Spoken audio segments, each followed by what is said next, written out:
Good morning, hello. This is Karen Andrews, and today I have got Summerland joining me from Mudgee in New South Wales. So, hi, Summer.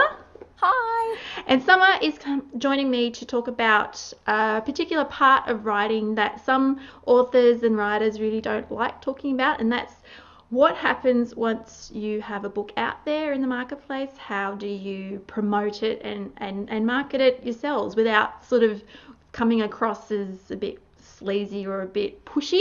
So, and I think Summer does that really, really well. So she is going to be talking to me about that today. But first, I will introduce her fabulous book Summerlandish, which I have just recently finished and was kind of reading and laughing, and it was just amazing. So there's that. But we'll talk about more of that in a minute. But I just want to talk about introduce Summer properly. She is a blogger and the author of said book, and has also appeared on other publications such as Mamma Mia and Elle and Cosmo, Women's Health, and a few others as well. And she's now a YouTube blogger herself. Is that correct? You're Yes, Confessions of Another Blonde on the Internet. fantastic. I will leave Very a, serious topics. of course, I'm sure, sure, very important topics too. Yes. I'll leave a link to your channel as well in the description box at the end. And I just wanted to talk to Summer again because we first met at the National Young Writers Festival in 2013. Yes. And I was chairing the panel, the blog to book panel, which is a very popular topic at writers' festivals these days. And during that panel, she talked about her magical, well, it seems like a magical, mythical story of how she got her book deal. And I was just wondering if you could share that story again to the people who don't know it yet. Yeah, Something about, absolutely. yeah, So I started blogging when I first became interested in writing and kind of just putting some short stories out there and some essays and little things. And I always kind of knew that in the back of my head I wanted to write an actual book. So I saw this banner for the Sydney Writers Festival and I decided, oh, I bet that would be something good to attend. And I found an event called So You Think You Can Write. And what that one is um, 10 people from the audience get to pitch their books to publishers. Nobody is promised a book deal. It's really just to provide feedback and learn how to craft the perfect pitch. yeah. And I was just going to listen and hear, some pointers, tips, advice on what to do. And by the seventh person, I was like, I think I could totally pitch my book. Like, I've heard what works, I've heard what doesn't work. So I raised my hand, they didn't call on me, raised my hand, didn't call on me. Finally, I was the last person called. I pitched my book, and I got really positive reviews. And almost immediately, a publisher happened to be sitting in the audience listening in and said, let's have a meeting. We want to read your manuscript. What do you have? And the rest is Wow. beautiful publishing history. I didn't ever write a query letter or send in first chapters or first pages. It was like almost too easy. Do you remember what that pitch actually was now? If you had to think back to what you actually got up to the microphone and said, do you I remember know what it? exactly what I said Okay, though. can you tell me? I wrote it in my phone actually, in my notes. But what I learned was that it's not so much pitching the story and the details, but who's going to buy your book and why, because it's so competitive to put a book out there that they really want to know that you already have kind of a following. So I said, my name is Summer Land. My book is nonfiction for men and women 16 to 102. I gave a little bit of a synopsis. I compared myself to an author, so already they have a picture in their mind. Oh, this girl is so and so, which I compared myself to David Sedaris, and my brother said Charles Bukowski. So they're like, this is a weird mix. Um, and then I gave them a little bit of a background on my author profile, being like, I'm a blogger. I released a free ebook. It had 10,000 downloads. And those kind of facts, publishers are really looking for someone who already has readers. Yeah. Just because, yeah, it's so competitive out there. So I think, yes, you pitch your book, but you also pitch yourself because as an author, you're the publisher's greatest asset. You're the one selling the book. Yes. So words as well as numbers are very important when it comes to Absolutely. publishing. That's yeah, that is terrific. So you did you already have a part of the book already written at that point? It sounds like you did, or it was coming together anyway, and it was It's happy. together. Yeah. I wouldn't say it was together. What I sent them was kind of a collection of all of my blog posts. Yeah. And once they saw it, they're like, there is a book here and you need to flesh it out and tie it together. And you can't give your readers closure after each chapter. That's why like short stories don't always work. They're like, we need to get your reader emotionally invested in you as a person because your life has been so averagely shocking, I guess. And yeah, they just gave me a few months to rework it, and I had really great advice and tips from their editors, and it was wonderful. Yeah, I was going to ask you about the structure as well because it is, as you say, in little pieces, and it is almost like it almost reads like a blog that has been kind of sort of put in chronological order from start to finish, but it's not as well because it is, the little sort of micro snippets of your life as well that sort of complete within themselves. They're only like mini stories so that you feel like you've read it, but you want to keep going as well. It's that compulsive sort of popcorn sort of Yeah, narrative. so even though like the stories can stand alone, I think you're still like, I hope the next one she figures it out, or I hope the next one she's okay. Not that it's been like I wasn't a terrible child or anything, but I definitely wanted to start the book from birthhood and go up into where I am now, which is 20s, baby, husband, that whole Yeah, deal. yeah. And your mother makes a wonderful appearance in here as well, who I've also met at the National Young Writers Festival, and she is Yeah. just delightful. So yeah, yay for Donna. Everybody loves Donna. Everybody does. Well, she's a fabulous. So because you at university you studied a marketing degree, or was it a marketing degree as Yes, well? And marketing. And well, it's just crazy because one of my school, I went to Emerson College. They have like a renowned writing, literature, and publishing program. But at the time in college, I didn't know what I wanted to be. I don't even think I really like knew what like marketing communications meant. I was just like, yeah, that sounds good. I'll get a communications degree. And I like the first class, I was like, oh, cool, I love selling stuff. And I didn't start writing until 2 years after graduating college. I had always worked in marketing for footwear and cosmetics. And then all of a yeah, sudden, I realized just how valuable having that marketing degree was because I knew how to position myself in the author world. And I think that if I hadn't known to be on Facebook and to share my stories on a blog and to create events and to do a free giveaway, I yeah. wouldn't have had anything to leverage. So that was what my question to you was like, how have you used the skills and things that you were taught during that degree for your writing career now? And you just mentioned a few of those as well. So a lot of resistance for some writers in the past, because I mean, I've been a blogger as well as long as I've been a writer, if not actually longer.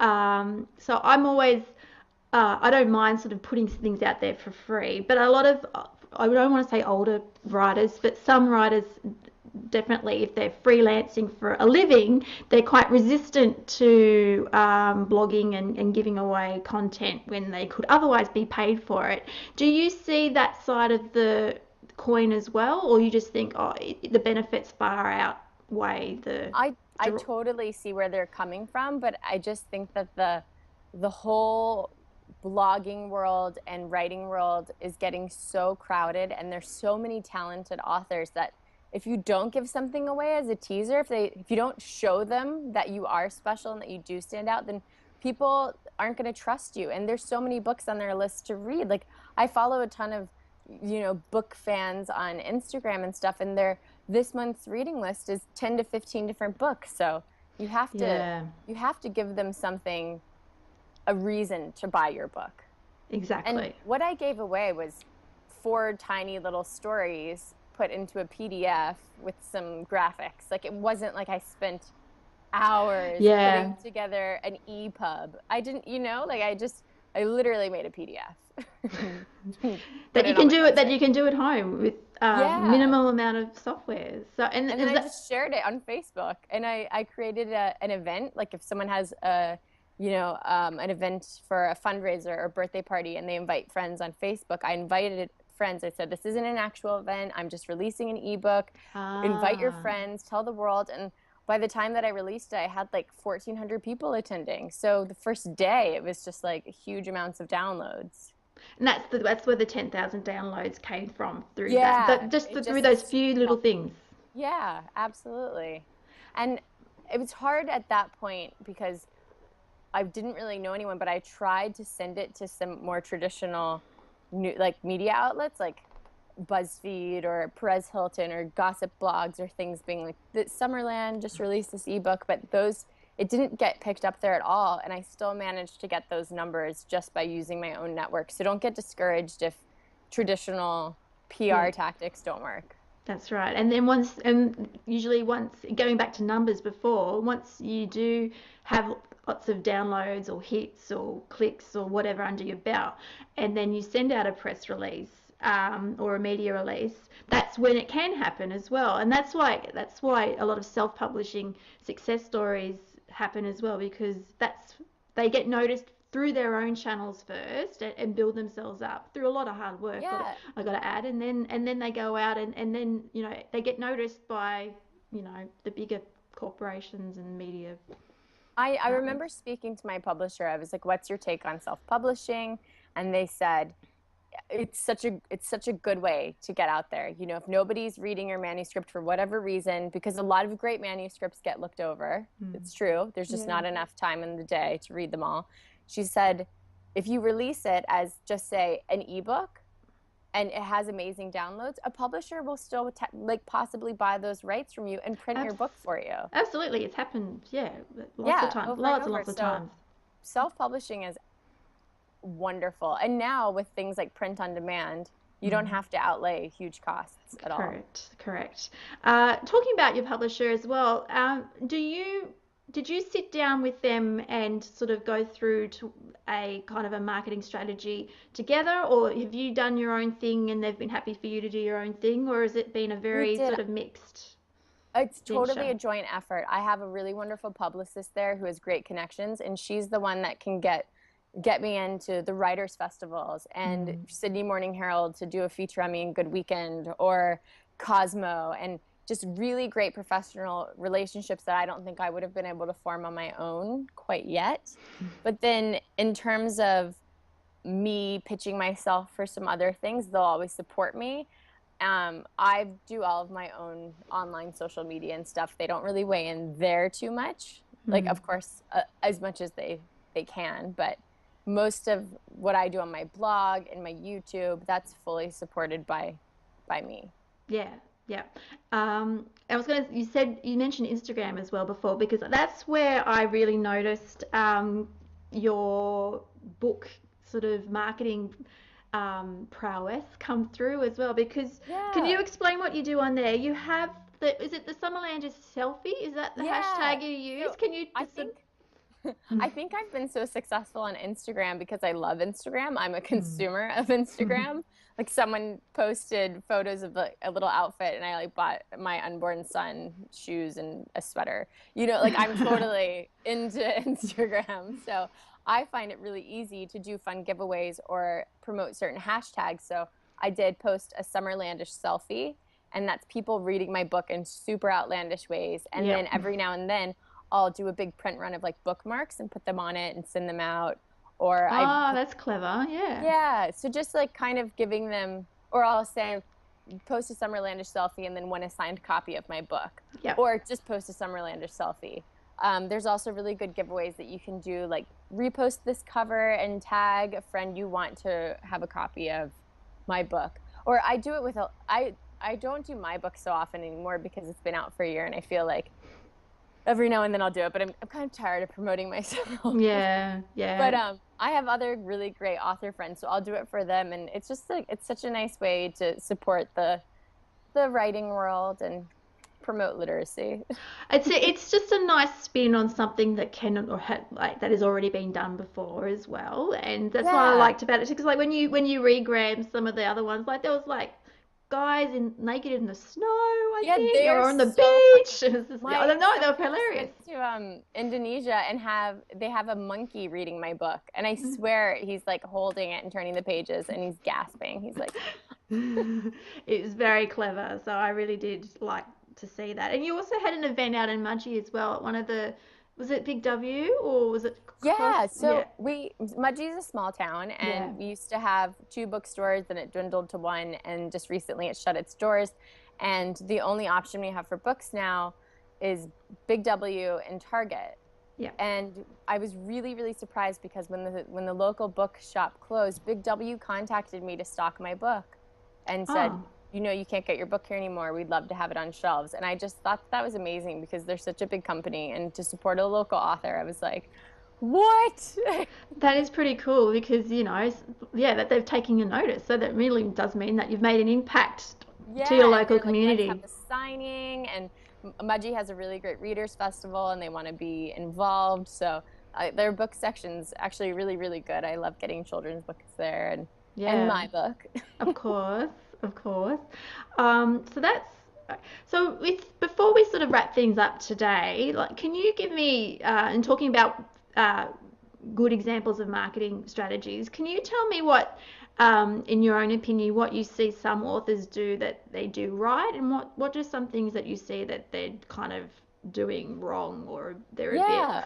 I mean, cringeworthy? I see so much right. So many of my friends that are authors, I love what they're doing. They are creating articles for on Medium or Mamma Mia. They're pitching themselves so that they have a bit of credibility and people. They're creating articles and content that is shareable so that they reach the masses. And when people like what they read, they're like, oh, I wonder what else they've done. And then they see that on their little bio Yeah. that they've written a book. So creating great shareable actual blog content is one thing. um, Memes are big. I don't mean like grumpy cat being like, I'm so angry I ate a whole donut, nothing like that. But let's say you take a quote from your book and then you brand it with your handle, which try to have the same handle across all platforms, Twitter, Yeah. Instagram, all of that. Just I'm always at Summerlandish, and I print that on all my photos. I use an app called Over. I think it's free, and you can put text onto an image, and you want to put stuff out there that people would want to regram or retweet, something that, let's say if you are doing health and wellness, then have an inspirational quote. For me, I'm more humor, so I'm going to make a joke and try to get people to retweet that joke. Yeah. um, Pinterest is actually really great for authors because people use it for every aspect of their life, whether it's things I want for my kitchen or books I want to read. So I think that it's important for an author to have a Pinterest page and promote themselves, but also books that they like so that you become kind of Yeah. like a go-to person. So don't always be just about yourself. That's where I think that you can go wrong because everyone's like, oh, they're just always humble bragging or they're always self-promoting. Like, give your followers something more than you. Perfect. Be an influencer. Perfect. That sounds terrific. Uh, I mean, I like Pinterest myself, but I find, and I do find that some authors, what I like to see them do is that they do an inspiration, a novel inspiration board. That's what I've used it for, but not very much. Like they talk about pin pictures of settings that they're setting their latest books in, or if it's a Oh, I historical love novel, that. yeah, if it's a historical novel, they'll pin pictures of the places that these novels are actually set. And I think that's a clever way that you can do it as well, rather than because it's about because then they're bringing people in, involving them with the process of writing as well. It's not just the end product. And I know that from my own publishing experience, people love to get that kind of behind the scenes glimpses of how writers kind of do their thing and get Absolutely. their Yeah. words Everyone down. has a book inside them, and I a think lot of so. people don't know how to get it out. And so that's a great way to have a little peek at what the creative process is. Very true. So I think before we wrap things up, I do like to ask my guests what they're reading at the moment themselves. So what are you reading at the moment? Is Everybody Hanging Out Without Me by Mindy Kaling? Really? And can you Yeah. is that another memoir as well, or is that a It novel? is. It's Yeah. very I love memoir. I also love novels. I just read Lauren Sams's book, She's Having Her Baby, which is a Mhm. fantastic novel. So I just go back and forth between memoir, novel, whatever. Okay. I even love some YA. Oh, I did my last novel I just finished was a YA. It was Eleanor and Park, so I've just finished that too. So there's So good. nothing wrong with YA. It's Yeah, I fabulous. really like. There's rarely a book that I'm like, ugh, no. Yes. So I'll read anything so long as it's good. Like I don't care. It's just if it's a good story and yeah, well written, then that's fine. That's all good. absolutely. All right. Well, thank you very much again. So I'll hold up the book one more time. There is Summerlandish. Do as I say, not as I did. But you can't not say that you didn't have fun along the way and some crazy adventures. And it is a real, yeah, you are a humorous writer, I've got to say. It was very funny. I did laugh out loud many times. So, Thank you um, so much. no, thank you. And I will talk to you again soon. And I'll definitely see you on Instagram or online very soon. Thank you, Summer. Thanks.